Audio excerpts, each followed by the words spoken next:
Okay, call the meeting to order. Lamar City Council meeting, regular meeting, Tuesday, August 5th, 12 p.m. Could we have roll call, Bev, please? Nelson, Knapp, Yes. Rexico. Yes. Goodchild. Yes. Turkey. Yes. Okay. Would you please stand with me and say the Pledge of Allegiance? I pledge allegiance to the flag of the United States of America and to the republic for which it stands, one nation, under God, indivisible, with liberty and justice for all. Thank you. Okay, is there a motion to approve the agenda? Make a motion. Second. Second, motion been made and second to approve the agenda. All those in favor say aye. Aye. Opposed? Motion carried. We go into general discussion.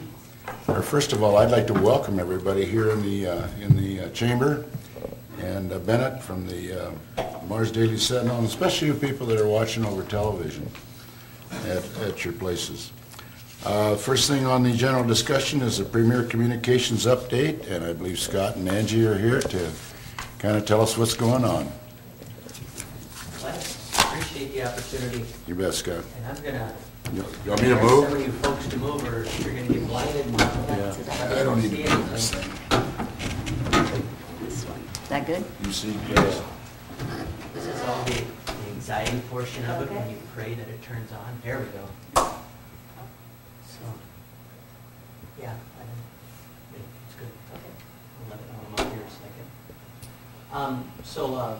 Bill sent an email a while back asking us to just give an update. Where are we at on this whole fiber project that we started a number of years ago?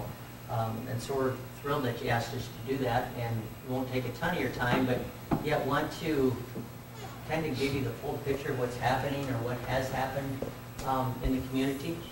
So we'll just get started. One of the things that ties into your fiber project is it grows as it goes out. So you have all this fiber within the community, which is fantastic, but where does it go after that? And this is just a picture of our transport ring. So literally inside of all these little circles and squares, there's, oh wow, you know, 2 hands. That's the guy who talks with his hands. That's not good. But inside is our this is our transport, and inside of here is literally, you know, thousands of miles of fiber. You know, Lamar's alone, probably with the fiber that we've put in here, and I don't know the exact count, but I should have found out, and I will, how many thousands of miles we've installed just in Lamar's. But this ring is a big deal to us as your provider, but hopefully also to you as customers and citizens. And these red dots are where we connect to the outside world. So if, let's say, something catastrophic happens in Sioux City, signal goes out to Sioux Falls. From Spencer it goes to INS. From Mobile it hits another switch at INS. And we're not dependent on just one provider down the road either. We have numerous providers. You know, this fiber goes straight into SDN, which is South Dakota Networks, and then SDN hooks into another, and out of Sioux City they hook into another, and down to Des Moines, and so on and so forth. One of the things that I think is special is that this is redundant. So we'll pick on Lamar's here. Let's say this fiber gets cut. Well, the signal loops around the loop. These are all self-healing loops as you go. Doesn't mean that, you know, a guy with 3 backhoes gets out there and hits them all at the same time. That, I suppose it could happen. That'd be a really, really bad day for us. But if one gets hit, which does happen, you guys a lot of times don't even know it. I mean, it's milliseconds from when that signal just flips and goes the other way. So now we get further down into Lamar's, and this is a Google Map view of Lamar's, and we'll get into a little bit more detail. But this is how we've divided up the community as far as service areas. And notice we have in the red kind of 3 zones right in here. And we have facilities that feed each of these zones. And I'll be honest, my eyes are not that good, but in this area, Angie, am I close? Somewhere in there is our office building. And then what we call, well, I'm trying to find the fairgrounds here. Well, somewhere in this area, if you remember the old ambulance garage, we've purchased that and completely gutted it, and that feeds this whole area of town. And then, if that's the water tower, am I close? Well, in that area, we just placed a new building that will feed that part of town. And then inside of town, all those buildings are also connected with redundant fiber. So if something happens to this building, signal goes back. So we're as redundant as we can possibly be. Now the service going to your house or your business, we're not redundant to most places. I mean, you've got that fiber coming in. Actually, you guys are a little bit of an exception here at the city, because at the fire station where your services enter, it couldn't have been more perfect, because one of the fibers that feeds this area of town goes right by, so we spliced into that. So you're actually fed from two head ends into that building, and it just worked beautifully that happened to go that way. What's happened as far as this whole project? We engineered the entire community in 2010. 2011 we completed the industrial park phase, and then what we referred to as phase 1 was completed in 12. 2013 we actually call it phase 2 A and B internally, and we'll show you on a map here.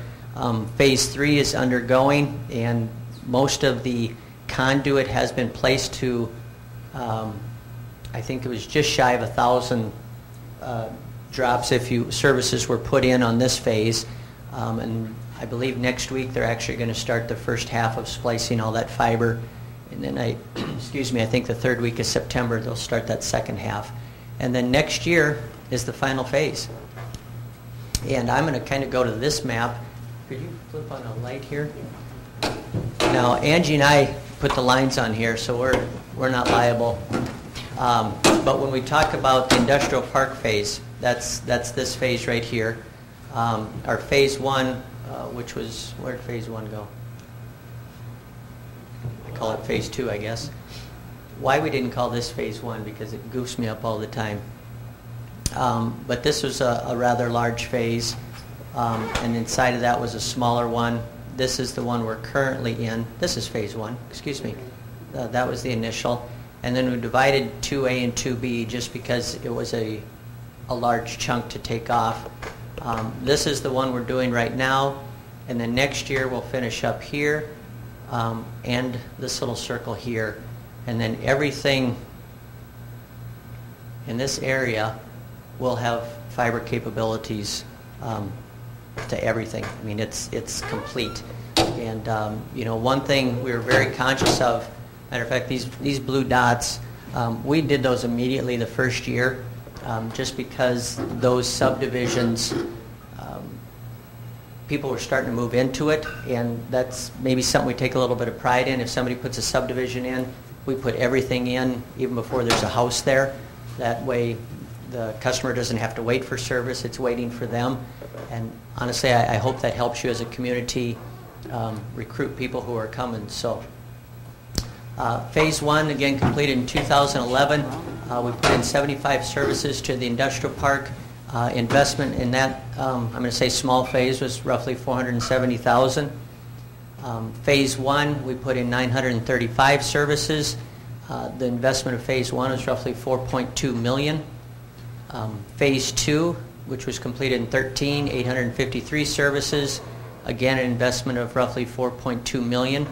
The current phase, just shy of 1,000 services, and you can see a recurring theme on how many pennies we spend in a year, of about $4.2 million. Next year, the final phase, we're estimating 600 services. I think it could be a little higher than that. Closer to 700. And again, we're estimating about $2.65 million. So the 5-year project, we've put in 3,500 services with roughly an investment of $15.75 million. So we put a lot of money into the ground. Now a detailed view, and this, bear with me here. I want to have you slide that over. just so you can see a little bit how crazy it gets, and we were talking earlier, if we could just see in the ground what's all buried there, between gas lines, sewer lines, fiber lines, just everything. There you go.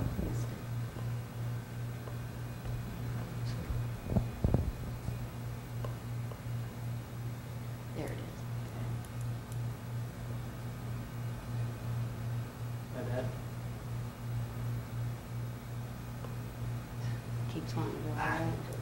One more try.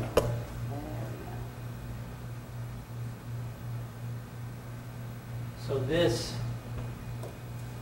let's see, is just kind of a snapshot view of our final phase here in the bottom. All those purple lines represent drops to every business, every school, just everything. And so you can kind of see the detail. Right here is that new hut I was telling you about, which is right by the water tower there. And the different colored green fibers in there, that's all the transport fiber just inside the community. And then the purple is just the services going to everyone's homes. And if you're curious what the fibers look like the main transport fibers, we've got a little show and tell session here just to see what we bury. This is a 488 fiber. Just pass those around. And that's what's inside. That's what we bury for the transport. And we go down into I think this is a 48 fiber. And then this is more like this is the 48 fiber. This must be 144. So there's different sizes we put in different areas. And it all goes inside a conduit. So none of it's direct buried, it's all inside conduit. We put the conduit in, then we pull in the fiber afterwards. That's what it looks It like. protects it. The actual fiber in your... Hopefully, if they're going to hit it, they're going to hit the conduit before they hit the actual cable. So This is what it looks like. And this is protected. That's not actually the fiber. The fiber is inside there. And this little piece here shows the protection taken off that fiber. And there's a ribbon fiber. We call it ribbon fiber because it's flat, but taken up to every business. And some of the larger businesses will have, per need, larger fibers going in there. And then we have folks, different crews that come in. So you've seen all the purple, all the green. Now that all has to be spliced. And so we have splicing crews come in and splice absolutely every little piece together. To me, it's mind-boggling. And just the sheer data that you can put through one little fiber is absolutely incredible. One little fiber, one little strand can carry about 30,000 simultaneous phone calls. So when in our main transport network, we have customers that have 10 gig Ethernet connections. So at home, if you have a 20 meg internet, take that times, Rex, I'm not very good at math, times 500? And it's growing exponentially. We figure every 18 months, the bandwidth that our customer uses double. So 18 months from now, right now we're carrying about 2 gig in for our internet customers. We think in 18 months we'll need 4 gig for that same amount. 18 months later we're going to need 8 gig, so on and so forth. And I guess I'm very proud to say that we always look 10 years down the road at what our needs are going to be as far as transport, and we're in outstanding shape. If someone wanted I can't imagine this, 100 gig connection, we could actually do that for them. They're going to pay, but we could accomplish that for them. You would see a mouse.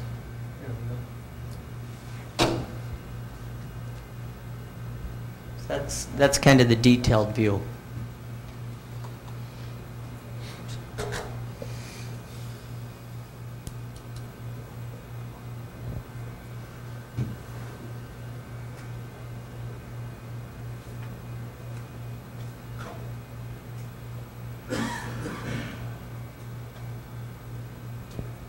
inside of our buildings, and by the way, if you ever want to see inside these, I mean, tell us. We would love to show you some of the cool stuff that's in there.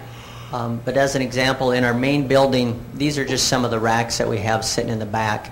And all those little yellow lines that you see here are the individual fibers that go out. You can just see those little lines on the side. This is where they all get terminated to. And on the back side, they hook into the network. So all those little yellow lines are actually fibers that end up going out to that home or business. You know, in the, again, what we call the ambulance garage, it's the same setup. And then in the new water tower building, it's going to be the same setup. So it's kind of a neat deal. You know, construction, you guys, I think over the years have probably gotten to know our friends at H&D. So I didn't get any real cool construction pictures because you've seen them in real life. They've done a fantastic job. You know, sometimes we all hear, you know, maybe customer complaints at times, but overall we just couldn't be more thrilled at the job that they're doing. And I hope you guys are as well.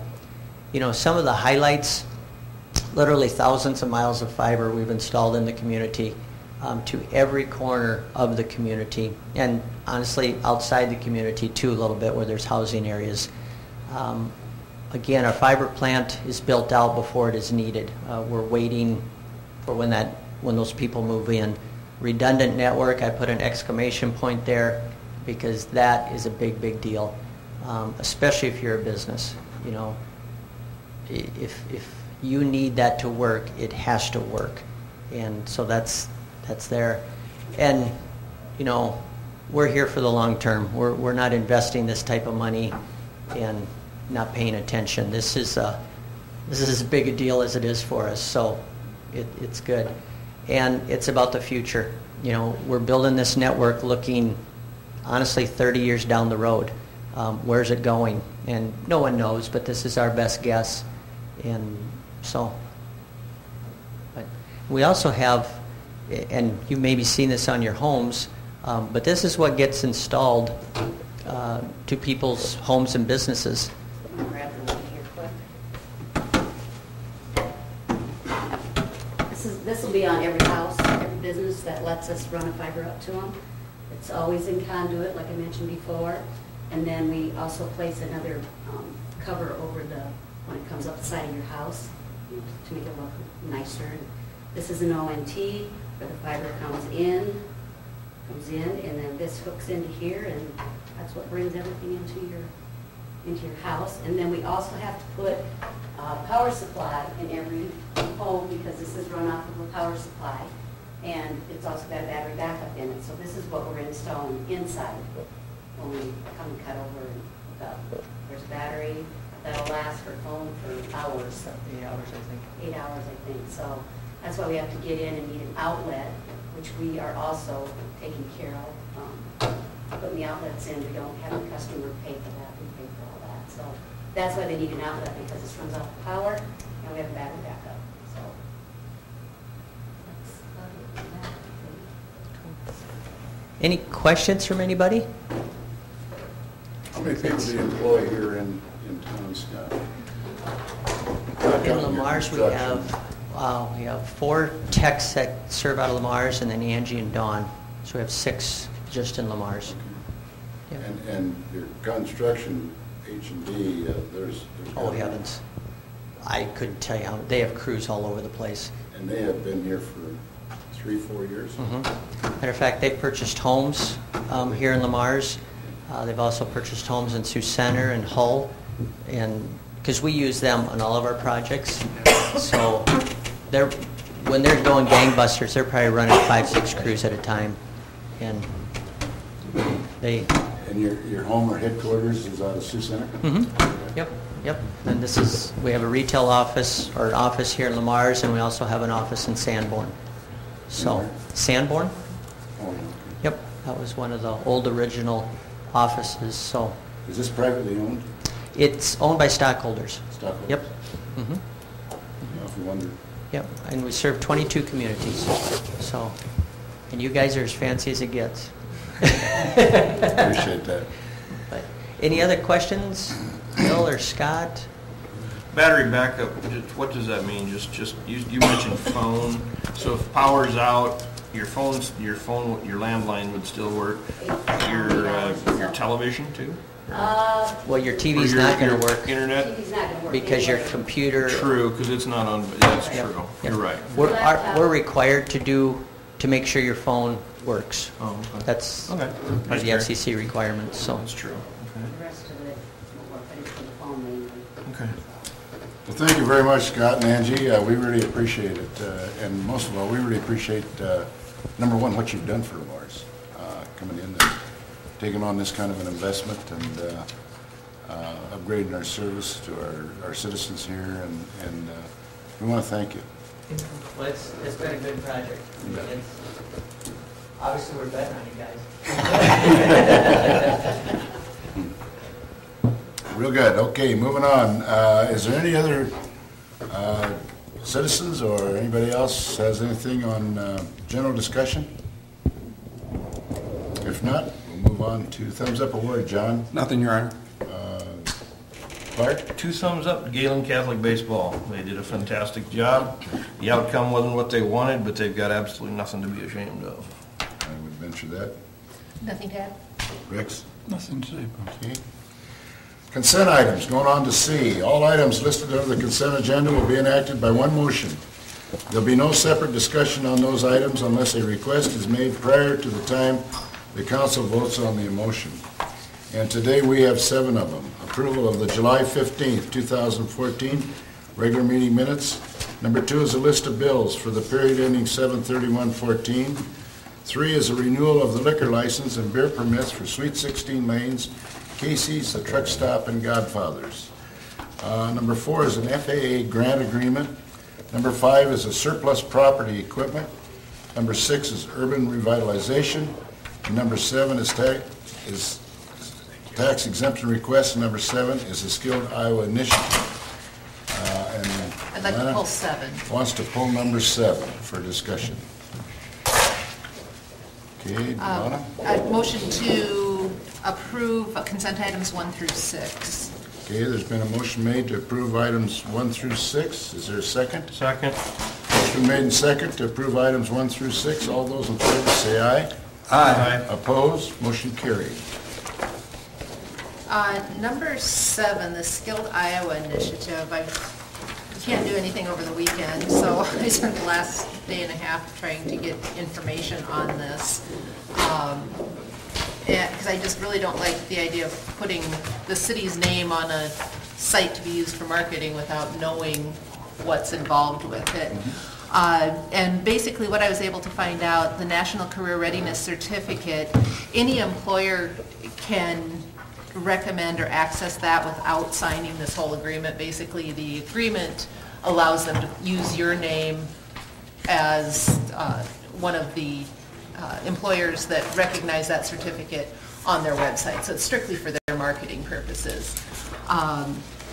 So, I don't have a problem if the city wants to look at that, but basically if we sign that agreement and put our name on it, I think we need to maybe know a little bit more about it. Basically what I was able to find out, it's run through the Iowa Workforce Development, and they do this testing. It's been in place since about 2008. The Skilled Iowa Initiative was added in 2012. The testing portion, just the Iowa portion of the budget, comes from federal funding and costs about $500,000 a year, just in Iowa. And so something that uses that much taxpayer money, whether it's at a federal level or a state level, I'm really a little cautious about just attaching our name to it blindly. So I would just like to table this, maybe get some more information, but there's nothing that says that, we can't look at those certificates, see what they are. Bill, as Human Resources, can certainly know what it's all about. And, basically you can use it if you've got 2 very similar candidates and one has the certificate and one doesn't. If that's what pushes it over the edge, great, but you don't have to sign the agreement to utilize that. And it's in place, it's a done deal, it's federal money, So it's just a matter of whether or not we want to put our blessing on it and our name on the website. Okay. Any other questions? Well, I would recommend it. If we want more information, that's fine. It doesn't have to be today. I, however, would recommend it from the standpoint that our biggest employers are using it fairly exclusively. And if you look at the entire attachment that I believe was sent out to you, we're in good company. There's 2 pages of all the different businesses that have signed on. And but again, if we need additional information, I'm okay with that. But I think Lamar should put itself out there in front. We are a very strong employer-based city with an in-migration of 4,600 people. The 4,600 are coming into work. That's what we are about. This is what we are about. And I think the initial email to Bev indicated that somebody from Workforce Development that's involved with their communications and placement would be willing to come and talk with us. And I just think that's a good step. I mean, because seriously, the number of phone calls that I made to even find somebody who knew something about this was pretty staggering when it's $500,000 just in Iowa alone. I mean, it should be right there. And so I think it's probably a good idea to contact the gentleman that sent that initial email and see if he or another representative could come and speak to us as a council and then consider it at that point. Like I said, it's been in place since 2008. The email was from a month ago, so I mean, at this point, I don't think there's any rush to do something today. No. But get some information and do it, and then the information is out to the public. They know what it is.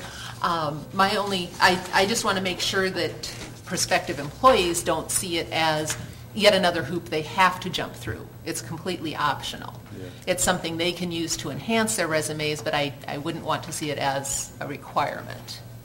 So what you recommend? I would recommend we table it until we can maybe contact somebody and have them come to a future meeting at some date, because there's really no timetable on it. Okay. We can add our name at any point just by simply signing the agreement. Right, that's what I was told, is you can add at any time, there's not a time constraint, and they are willing to come out and discuss the program, so we can sure set that up. Yeah, I just think it's best to do it in Is an that agreement informed with everybody? manner. Sure. Let's do that. And would you get a hold on Bill? Yep. To give us more information on it? Thank you. Okay, you're welcome. Thank you. Action items. The first one is a Crescent Ridge, rezoning. Attached is the preliminary plat of the Crescent Ridge outlining the proposed rezoning, current zoning of the entire area as a B2, which is general business. The Lamar's Planning and Zoning Commission held a public hearing on the preliminary plat on July 29, 2014, and is recommending the proposed changes to the zoning. Staff is recommending the council to set a public hearing for the rezoning. Do you want to comment on this, Scott or Jason, either one, on the meeting and where it's at? Yeah, today basically we're just asking for the council to establish a date and time for a public hearing on rezoning, which is a requirement by your code. The P&Z did give a favorable recommendation to you to go forth with this rezoning. The LBIC board did rule on it, and they're the ones that are originally requesting it as this, and it is based on an offer to purchase a certain portion of the entire land mass out there. Specifically lots 5, 9, and 10 have an offer to purchase from Dave Lionel. And so that's what precipitated this. It needed to be platted in order to do a transfer, if we're going to do a transfer. And the LBIC board is on board doing that transfer. There would be the 6 lots that face 200th Street, or what we call 24th Street. That would be residential. 7th one would be residential, it'd be in the residential zoning, but it would be held by the city which is Lot 1, for a detention basin. And so that would be, I believe it's, I got to recount those someday, but I think we're up to about 23 detention basins. So. Any questions? I make a motion establishing August 19, 2014 at 12 p.m. as a public hearing for rezoning the proposed Crescent Ridge subdivision from existing B2 general business to R rural and R1 residential. Second. Motion been made and second, establishing August 19th, 2014 at 12 p.m. as a public hearing for rezoning the purpose of Crescent Ridge subdivision from existing B2, which is general business, to an R, which is rural, and R1 residential. All those in favor say aye. Aye. Opposed? Motion carried. Going under number 2 is Athens Waterway. Roger and Betty Athens request the city accept ownership of a .94 acres of waterway. See attached county assessor priority property tables and aerial drawing. Again, Scott, do you want to fill the council in on this particular one? Yeah, Roger specifically called and wanted city consideration of accepting the ownership of that waterway. Roger has owned it for a long time, probably dating back to near the 70s. When those new, before those homes were out there were built, Yeah. I think. So, you know, he owned the land that was later called Athens second, third, fourth, and fifth editions. And so this waterway was part of and contiguous with that land that he platted. Why it got platted the way it did without it being incorporated, if you will, in the plat, I don't know. But anyway, so it's been in his wife's name, Betty Athens' name, for a long, long time. It's a non-constructible lot, and it's embodied by a waterway only. And so I think it's appropriate for the city to own it. We're in the stormwater business. We set up a utility for it. We charge our customers for it.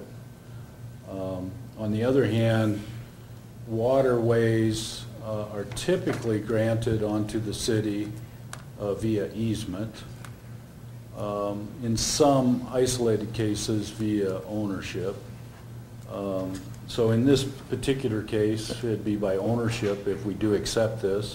I don't think the city should have to pay for it, and I told Roger that. So I did ask Joe to do some research up at the county, and I'll let him tell you what he found out. Well, there's 2 open tax certificates out on it.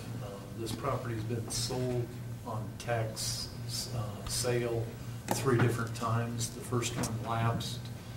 There's 2 open ones on it for roughly $350, give or take, with some interest. The investors that have bought those certificates have not called them in. So you just need to know that there are some tax problems out there and would have to be taken care of somehow. On this waterway? Yeah. Mm-hmm. Or, you know, sooner or later, somebody could call them in and you'd have to pay that money back. So as long as those tax questions are there, there wouldn't be a fully clear title? Right. Correct. Now, There's clouds on it. we didn't call for an abstract here. This was just me going up to Right. the tax office. And so essentially, it looks like that blue area that's the waterway, you said it's not included in those lots towards First Avenue that has the number 177 over it? So none of those backyards come down into and extend into this waterway, right? Not exactly. Part of the waterway is incorporated in the subdivision plats, in both cases, east and west of this blue area. And those are granted onto the city by easement, by virtue of that plat being dedicated. So Athens, I might have my numbering system a little wrong, but I think it's Athens 2nd edition, 4th edition, and 5th edition are all on that westerly side. And as he platted, because your subdivision code is the way it is, he was required to give so many feet for a drainage easement. So you do have a drainage easement on part of it. Then there's this blue area that's got the bulk of the main waterway. Then you jump over on Grosseneider's prime edition, and he was required to give probably a 10-foot, I didn't research that, a 10-foot drainage easement in the back. Again, because your subdivision ordinance requires it. So we have easement, and then Betty owns a piece, and we have easement. And then another private edition. Yeah, so what you would be having in the future, if you did accept this, is you still have the easement on both subdivisions that border it, plus you would own the main course by ownership. And then if we own the main course, I assume that means Public Works has another acre to mow? We already mow it. We do. Why do we owe private property?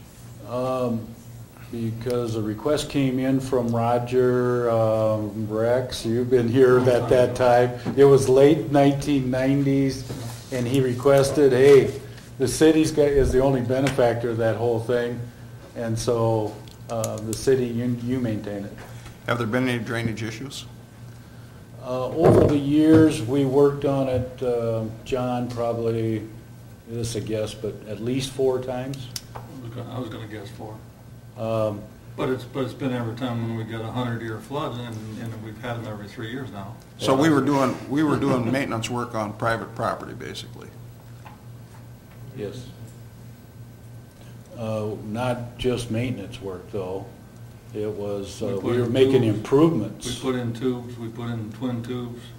We scalped the soil down on both sides. Then we made a soil and a hump in the middle. That was some of our hazard mitigation plan for our stormwater. Yeah, I think we actually even got some money back when we got that money for the FEMA money, when we got some money, the $400,000 that we could do various projects. Dennison got it, we got it. Yep. I think we spent some of that money there. I know the water can get up within 6 foot of some of those backyard houses on the east side there during those 103-year floods. But I got a couple questions too. I was curious about the mowing, who's maintaining it. What other, do we take on more liability if the flooding would be really bad one time? Is it the city's issue then with the land or the property owners? If there's a bigger problem during those deals because we're not taking care of our ditch? Or is it, how's that work? That's a legal question. If you negligently take care of the ditch, let's say that you built a little dam up there for some reason or other, and you did it negligently and it floods out a house, yes, then you're going to be. If you filled it with liable. dirt, Yeah. then. But with your easement, you've probably got some liability there anyway. I mean, what kind of an easement is a drainage easement that we have? Well, I think they're labeled as drainage and utility easements. So, you know, we're under a certain obligation to keep it functioning. But if we've been maintaining it, why would we want ownership? I mean, why? You mean as what's in opposed it? to an easement? No, as opposed to leaving it exactly the way it is. What's in it for us? I mean, obviously, we'd have to clear up the clouds on the title before I think it would be a wise decision, but I want to know what's in it for us. I mean, why not just, if we're already mowing it for Roger, why change it?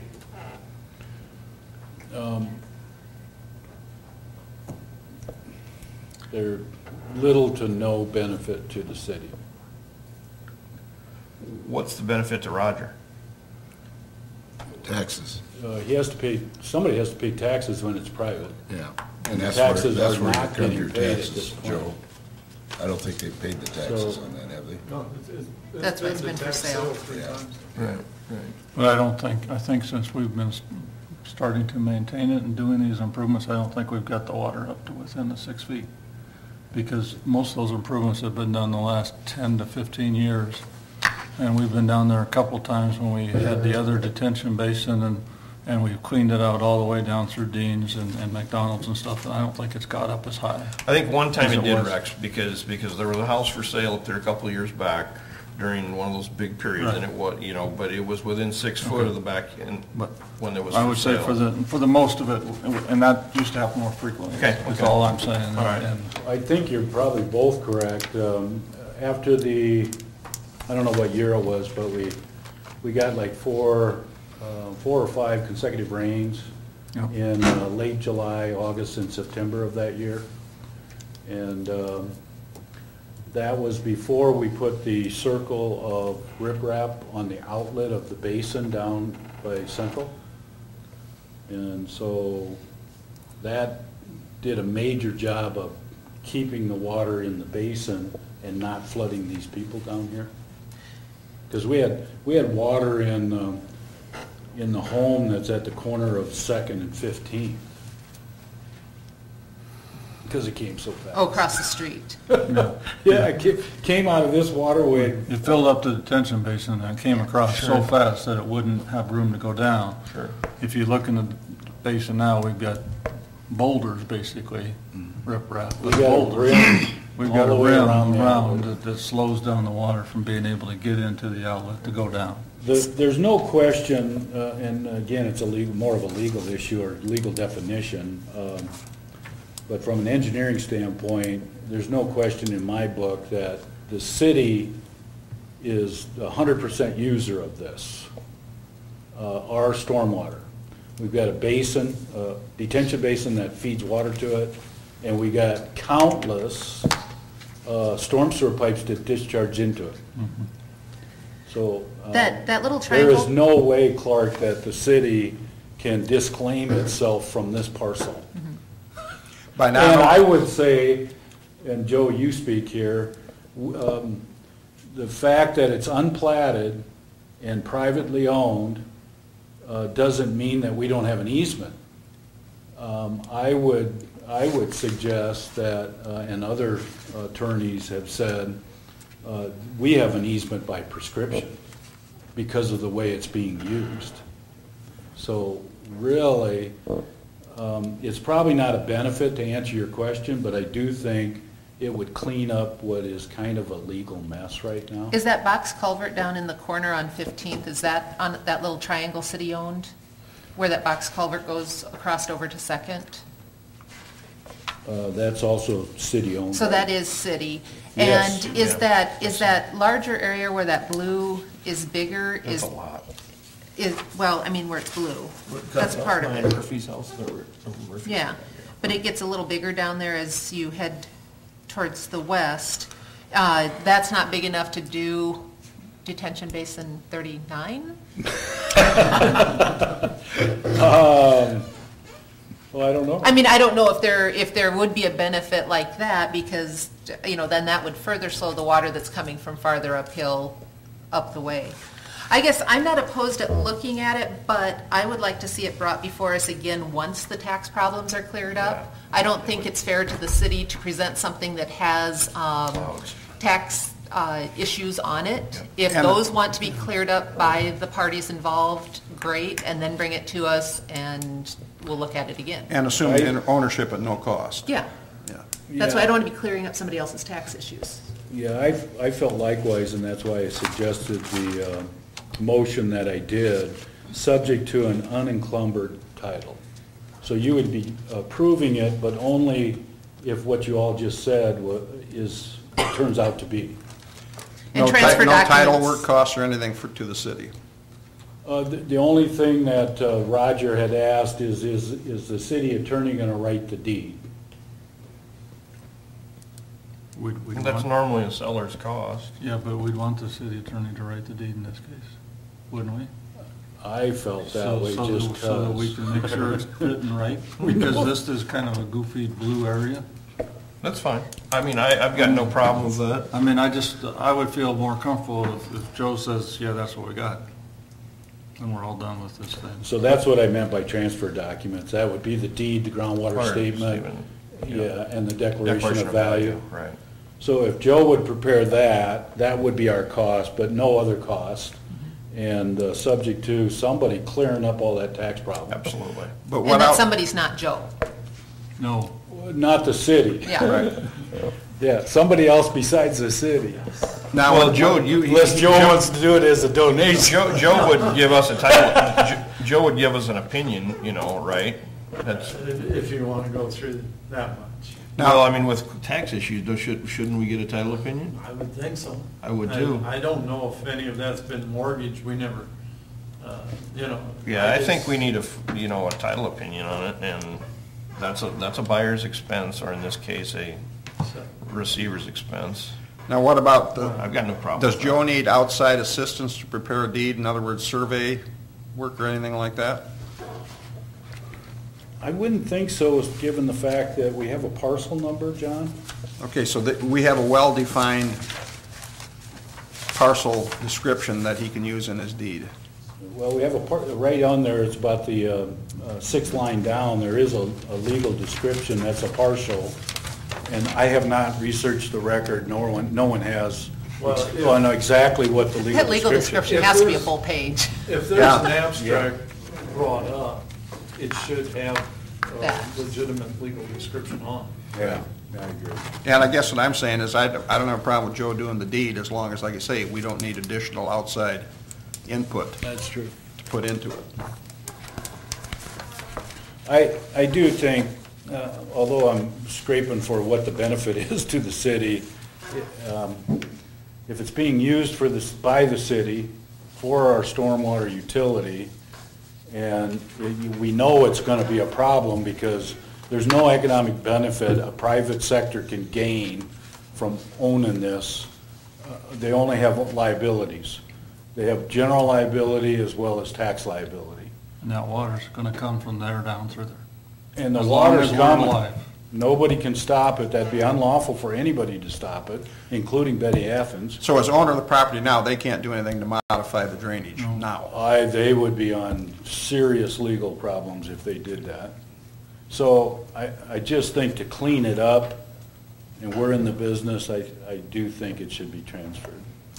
Speaking of altering the property, has Jason gone out and at least done sightlines, nothing official, to make sure there are no structures, sheds, anything like that that's blocking, that's built I drove up in into there that yesterday, and it easement or doesn't into look the to me like waterway? there is at all. I drove up Oh, there that's a yesterday. good but- concern. That should be There's a checked. couple fences, but the fences I think are outside the easement Mm-hmm. area. I think they're up high enough that they're, I mean, those people are supposed to maintain outside the fences, the two parties, but there usually isn't much maintained outside the two fences, but that's where the easement would go. Clarify something for me, curiosity. I thought that each property owner mowed down into those and took care of their little chunk of it in If they all don't, these. if they don't have a fence. Very I think few. they're- I think that some of them are doing it if they don't have a fence. If they have a fence, they're mowing to the fence. Sure. They're not going the outside. Okay. Rather- Nobody was doing it before we put those drain tiles because it was a swamp. Oh, okay. But since we did put the drain tiles, those that don't have a fence, I agree with Rex, some of them have whipped out in there just to keep it looking good. Sure, okay. Yeah. So what you're saying here is that, I have a question, whoever don't pick up the taxes, it's a no deal, right? Right. Oh, no, they've got to pick up the taxes if they want to get rid of the piece of Our only property. financial cost Investment will is be Joe. with Joe's deed preparation. Well, we And got a lot of title faith in opinion, Joe, and title opinion. right? We got a lot of faith in you, so. I'm going to make a motion accepting the offer by Betty J. Athens for approximately .94 acres at no cost except Joe's expertise, except for the transfer documents, subject to an unencumbered, that means tax-free piece of property. Is there a motion, is there a second?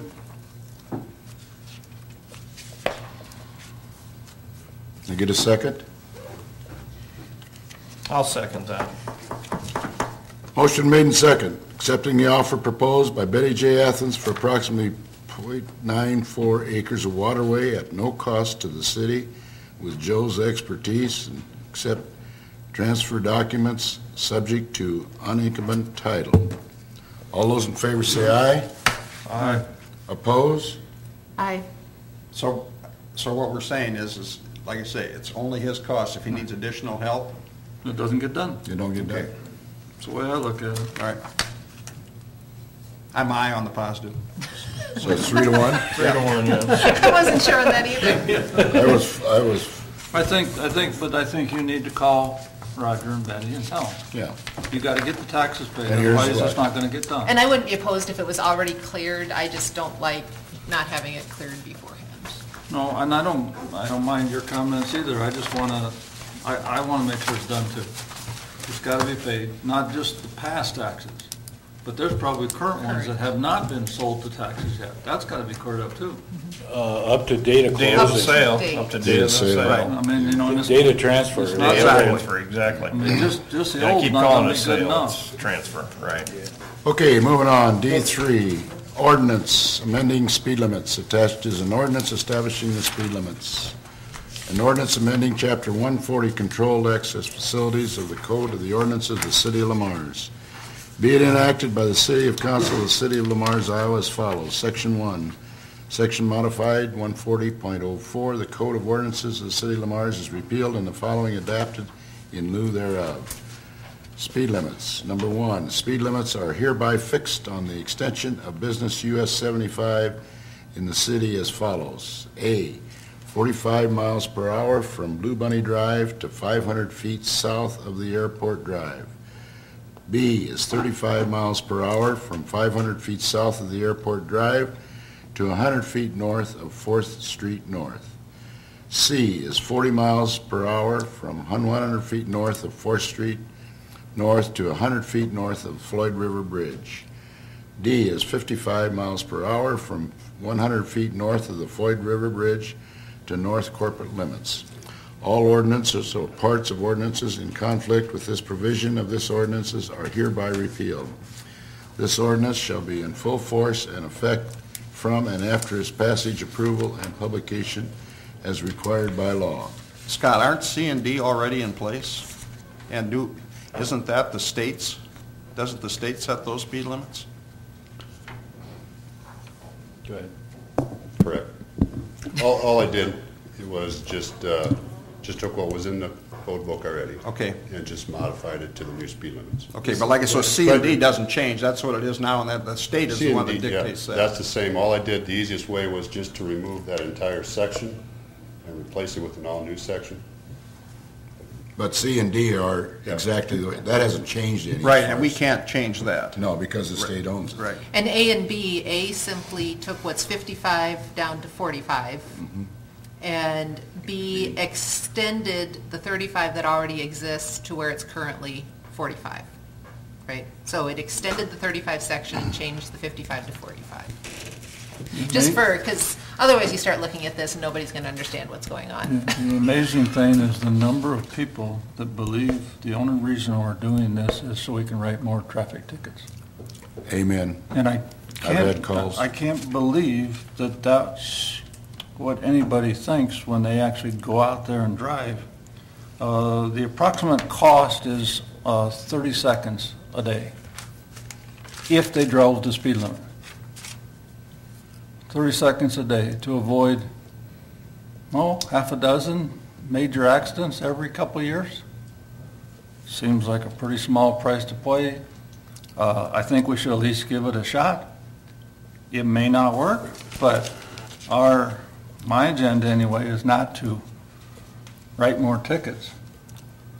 My agenda is to not have major accidents. And when you get out to the south end, it's not too far from the Floyd River Bridge to that 24th Street No. exit, or street where a lot of trucks are on. I think, Scott, that what we should do is if this gets approved, we should go with the red flags where we changed it just to alert people. It's not intended to try and hide something. We want to make sure they fully understand what the change in speed limits are. I would approve it 100%. I agree. And even if we put up a couple of extra signs, that's having a new driver in the house. You sometimes wonder exactly which sign you last went by. So I did, new signs in are all all bad. fairness, in all fairness to this citizen, and he came in this morning and was visiting about this and was totally against it from the standpoint that They're concerned that if people get tired of this kind of a speed limit, that they won't be coming into Lamar's. And I shared with him, the thoughts behind the whole thing and the reasons, but I did share with him that I would bring it up in front of the council today, so. I do know that Rex is 100% right. I drove it twice yesterday, once at 55 and once at 45, and the speed time from Wellswood Bunny Key Avenue to the stoplights by Hy-Vee there, the drive time is like 30 seconds. It's less than 30 seconds both times I did it, both driving it at 45 and 55. So the actual time out of your life is ridiculous. For an argument not to do it, so I think it's probably a safety issue, 100%. And if it was for writing more tickets, I'd guarantee I'd be voting no on it. So. And if it was a quicker access, they want quicker access to the bypass from downtown, they can go west at the 75-3 intersection. Gets to 55 And if my real quick understanding there. is correct, the tickets really don't benefit the city of Lamar's a whole lot. Most of that goes to what, state? State. Yeah. Speeding So tickets. we can write all the tickets we want, but we get. And the questions we've had, we didn't really post how many accidents we are having, and it's a lot. Well, it's the severity is what I've been telling people. It's the severity of the accidents there that's the issue. It's not. We have had extrications and fatalities. You're exactly right. I'd like to see I'll tell this. you the other thing, and it is increasing more and more so, is you cannot believe the truck traffic on that piece of stretch of road from 18th Street to the bypass.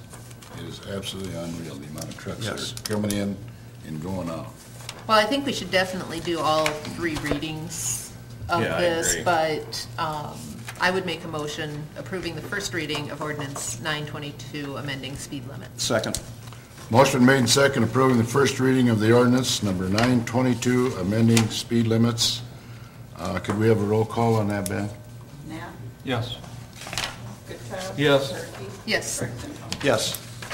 Motion passed. And this one, I do think we should take all 3. And Scott, do we have that report that I think Stu did for us in easily accessible format or something, if people called in and wanted to know why we're doing it, the number of accidents over the years?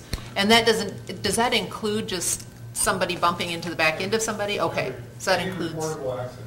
And the ones you said that aren't showing at intersections were at like an entrance to a business or something, like Baumgart's, McDonald's, something like that? That's correct. Okay. So if that's easily accessible where people could call in, or I don't even know if there's a way to just put it on the website with the council minutes again or something, then, that way we'd have that information out there so they know what the purpose is. If somebody wanted a copy, we could easily email it to them. Okay, great. Thank you. Okay, moving on to number 4, the building and construction regulations. Excuse me? We did.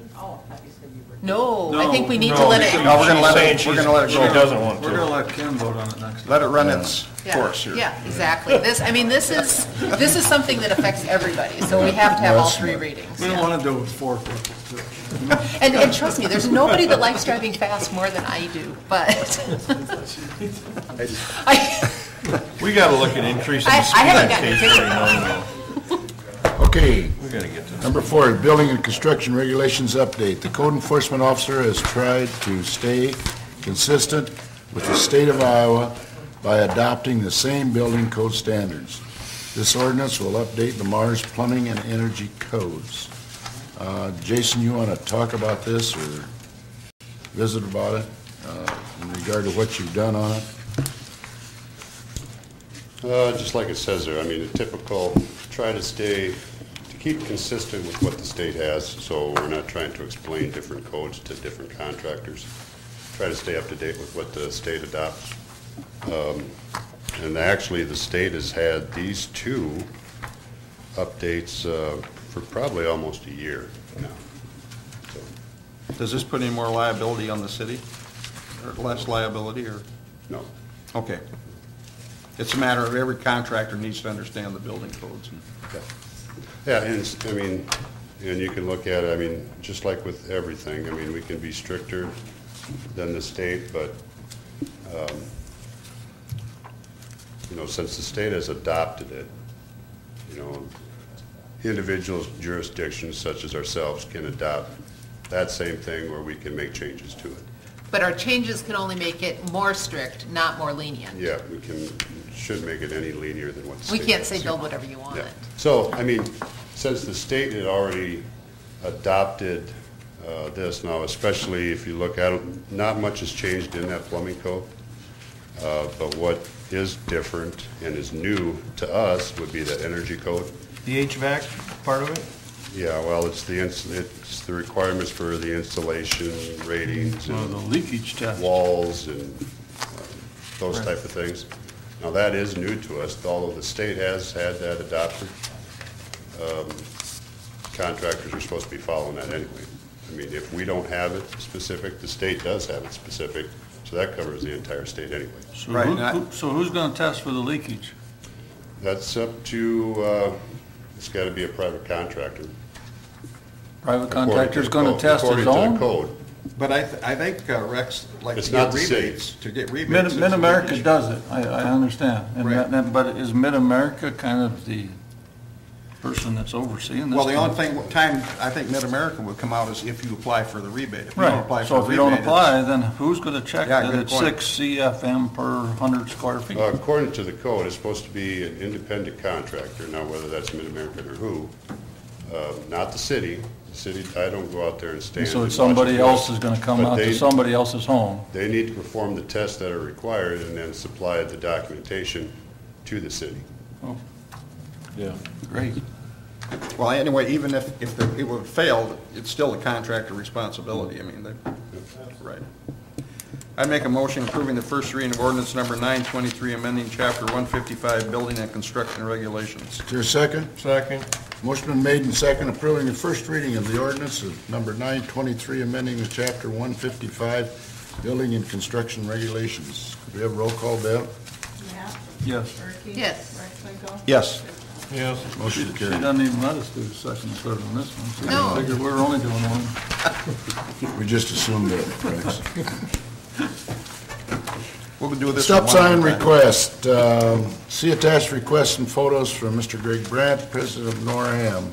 I don't know if you had a chance to read it or not, but if not, I'll read it. Scott, thanks for your time this morning. Please add to your upcoming city council agenda my concerns in regard to the limited view on 6th Street and 8th Avenue Southwest. I have sent you a photo taken from the driver's seat of my truck. I think that photo clearly shows a less than desirable dangerous position from the southbound vehicles deal with daily. We are currently running up to about 60 employees in this plant.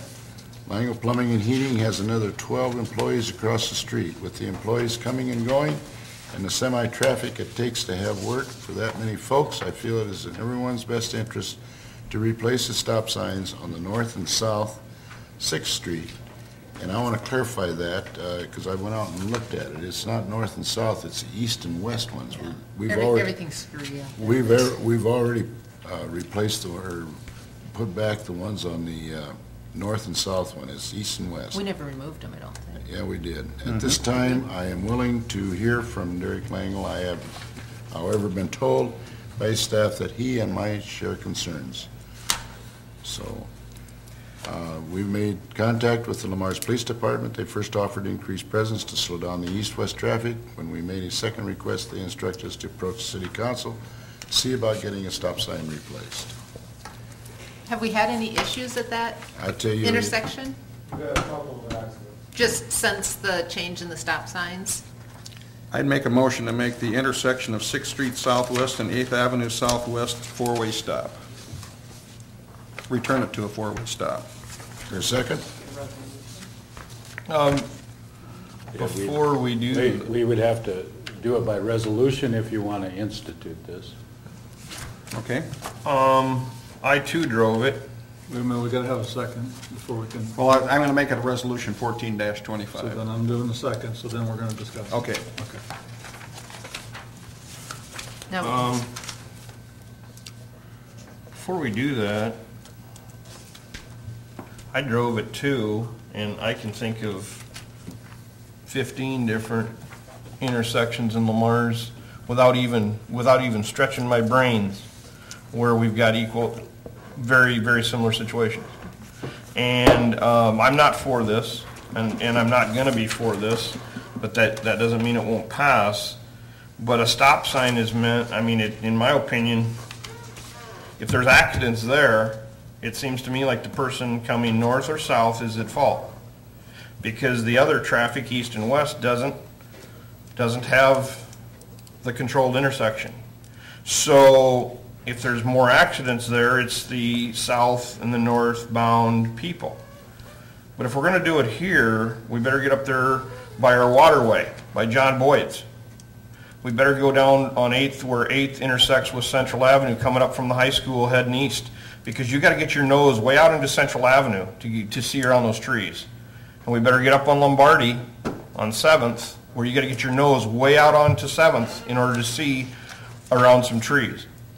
That's without even thinking. We have 2 stop signs on this intersection.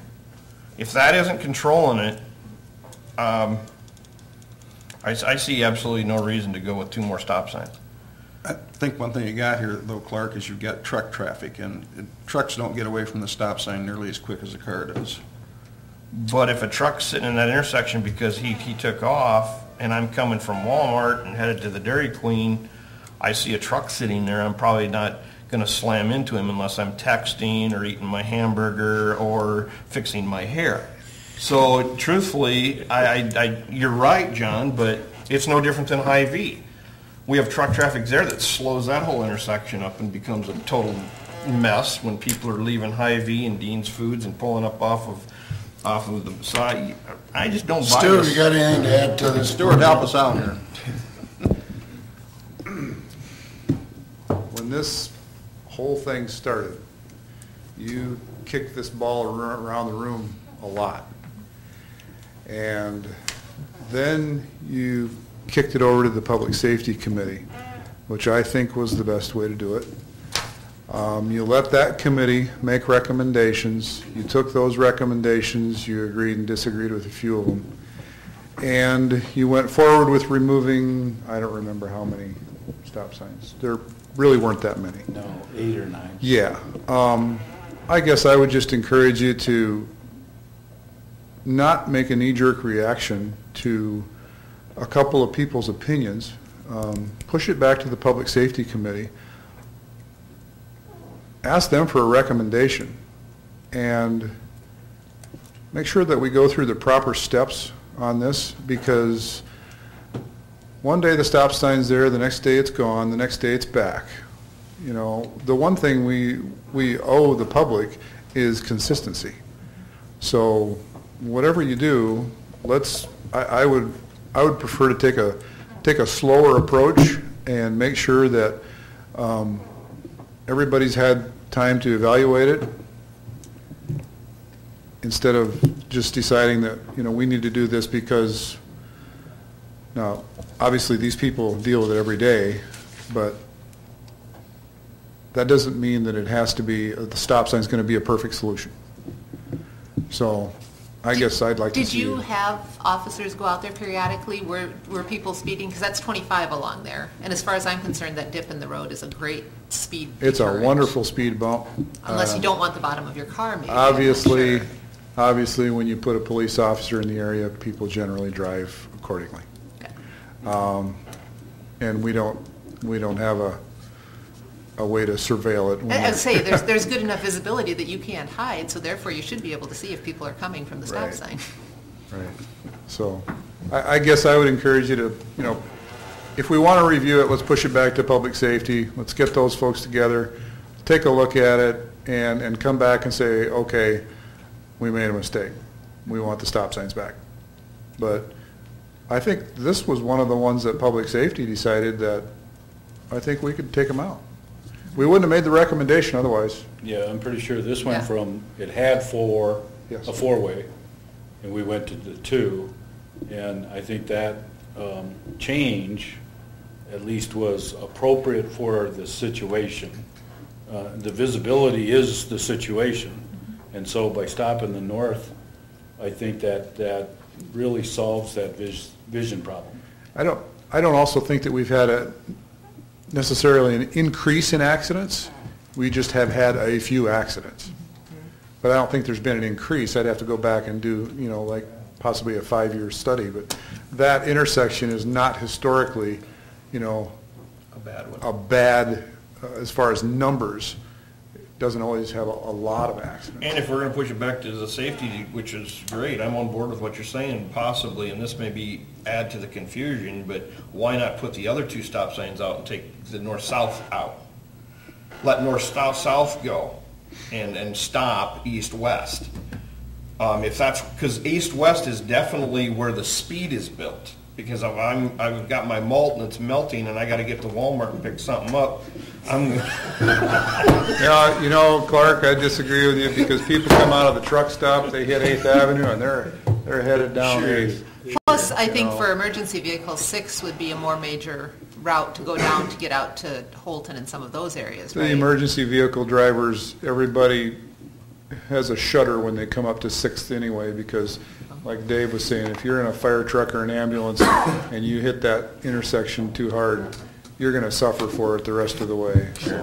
Elena, you're correct on that. Yeah, because I thought 6 was one of our main, 6 is on the federal aid to urban system. Yeah. So they're on a classified system. and that's why the Public Safety Committee made that recommendation the way that we did. And we also use it to get into Arma Lakers. Right. Sure, sure. I think, And you can see it by the photos. I think the committee and the council making a 2-way stop, it's appropriate today, in my opinion. It's appropriate for 2-way. I'm not necessarily saying it has to stay 2-way, but I am saying if you make a 2-way stop there, you've done the proper thing thus far. and that's consistent with the rest of the way the city's laid out too. Yeah. And there are several, like Clark said, where you have to stop and then kind of creep forward before you can actually see, and that's just what you do as a driver, so. Okay. There Where we at? There is a motion, We have there is a motion and a second. second. Now we gotta decide if we wanna just rescind it and have the Public Safety Committee do it or not. I'm guessing if we vote on it, it won't pass anyhow. Well, that's fine. We can do it either way. We just have to do it. Just a guess. We just have to do it the appropriate way. Let's do it the appropriate way, yes. Okay. Let's have a vote. We'll call the question. Okay. And, motion been made and second, to run that by me again, Put John. the four-way stop back A in. 4-way stop at the intersection of 6th Street Southwest and 8th There you Avenue go. Southwest. And as a resolution, so we need, Motion second, excuse me, put a 4-way stop in on 6th and, 6th 8th Street and Street. Southwest and 8th Avenue Southwest. and 8th Avenue Southwest. All those in favor say aye. It's roll call. Oh, that's a roll call, I'm sorry. Goodchild, No. Gerke, no, Rechteckle, Yes. Knapp. Yes. So that fails. That failed. Yep. So now then, I would make a motion forwarding this to Public Safety Committee. Is there a second? I'll second that. Motion been made and second to forward to the Public Safety Committee. All those in favor say aye. Aye. Opposed? Motion carried. Going back to Public Safety Committee. Okay, Which will come back to us again, correct? yep, Yeah. you'll be back. Okay, discussion. John, do you have anything? Nothing. Clark? I do not, thank you. Delana? I don't. Wait, I go back. Just remind people that that country traditional music festival's going on out at the fair, coming up here, where, the end of August, I believe? National Bluegrass Country Western. Yeah. That's a Hall of Fame. Don't miss it. Yeah, but Starts the 28th and it ends Labor Day. Mayor's out there almost every day. I'm out there every I guess day. there's quite a bit of good entertainment out there. That's so. very good entertainment. And it started, there's 10 stages. They start at noon and go till midnight. So you got plenty of time to come and go. And a lot of nice people come to town. Okay. Thanks, Clark. I still don't have anything. Okay, Scott. The two main things is there's two policies that we have written and implemented, and in an effort to keep you informed, we have it under my discussion, so if you have any questions regarding it or input, they haven't been circulated yet per se, so if there is any input, I would take that. Other than that, these will become policy for the city. And given your extensive review of the two code sections, 135 and 151, for the tree issue. This is just clarifying it so our public works staff have something to hang their shingle on when they're visiting with our citizen. So I haven't changed anything in those codes. You have already ruled that those code sections stay. On the cell policy, we've kind of got a little bit of non-uniform application of city-issued cell phones versus the use of private parties' cells. And we thought we really did need a policy to address that. And we don't intend to issue all city-owned cell phones. Therefore, the need for this policy is let the parties keep their own private cell phone and reimburse them if, in fact, either administration feels the party needs it or the department head feels they need it to get a hold of them. So again, I guess I'd give this about a week, so you'd have some ample time to review it, read it, and input on it. Other than that, I would intend to make it policy. I was just going to tell you that on the tree policy, 1H, if you need another D, you can do disturbances. No.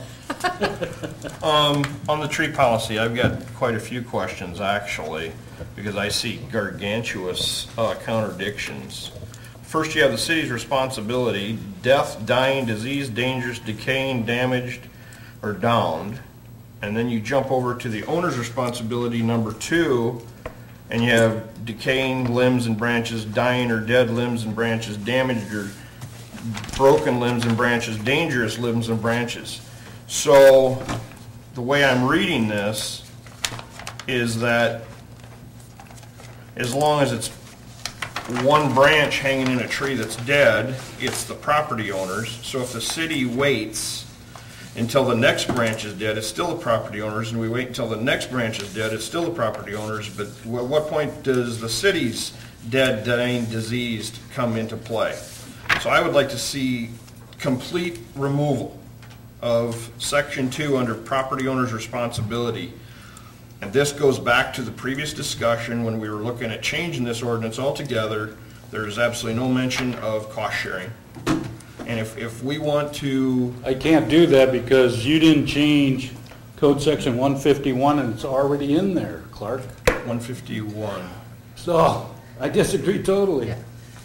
You did not change the ordinances, and this is just defining what's in the ordinance. Then okay. I'm not quite sure I'm following. Item 1 under city responsibility, keyword whole tree.